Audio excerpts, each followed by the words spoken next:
Kapin sa usa ka gatos ka mga banay sa Block 27 North Reclamation Area sa siyudad sa Sugbo gikatakdang papahawaon karong Disyembre 6 ang mga apektado na nawagan nga unya na sila i-demolish igliwas na sa bag-ong tuig. Ang detalye sa report ni Femery Dumabo. Nagpatabang sa GMR TV balitang bisdak ang pipila sa mga apektadong pamilya aron ni panawagan sa kagamhanan sa Cebu City nga di una sila pahawaon. Uban kanila na nawagan nga ipahuman lang una sa pagtungha ang ilang mga anak ning school year. Nga mo na may kapuyan nagkademolis diri. Kay lisod man kay na ko'y mga bata. Kay atong pag-pandemic nawagtangan man trabaho kung bana pila ka tuig.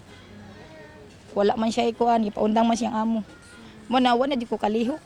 Amo sang concern mayor ba magpaabot minimo nga bisan lang unta og mahuman lang ang klase nga maka kay lisod man kog kayo bisag asa mi mapuyo nya among module sa mga bata ba.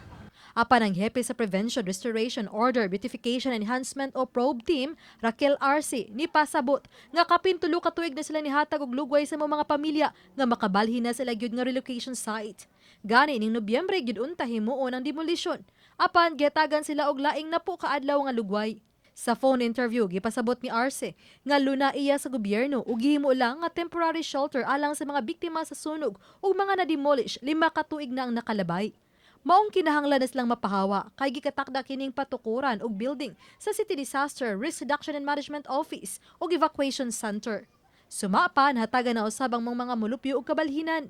Giyangko hinuon sa presidente sa mga nagpuyo sa Block 27 nga naa na sila relocation site apan di sila tanan ang nakadawat.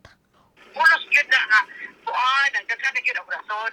Pero open lang ta, kanya ako na una-una to, nga i-consider na to, nga pila ka tuig sa diha nagpahimos anang lugar, siguro, ikayo na or enough na nga panahon nga mo apag sila sa gobyerno. Noy bisag kay mi kay nagian ba sa mig mga pandemic. Tinuod ang uban diri nanay relocation. Wala pa nakahuman sa balay didto. Yang uban sad wala gyud relocation. Uba ni Jun Sulon. Ako si Femery Dumabok. Balitang Bisdak.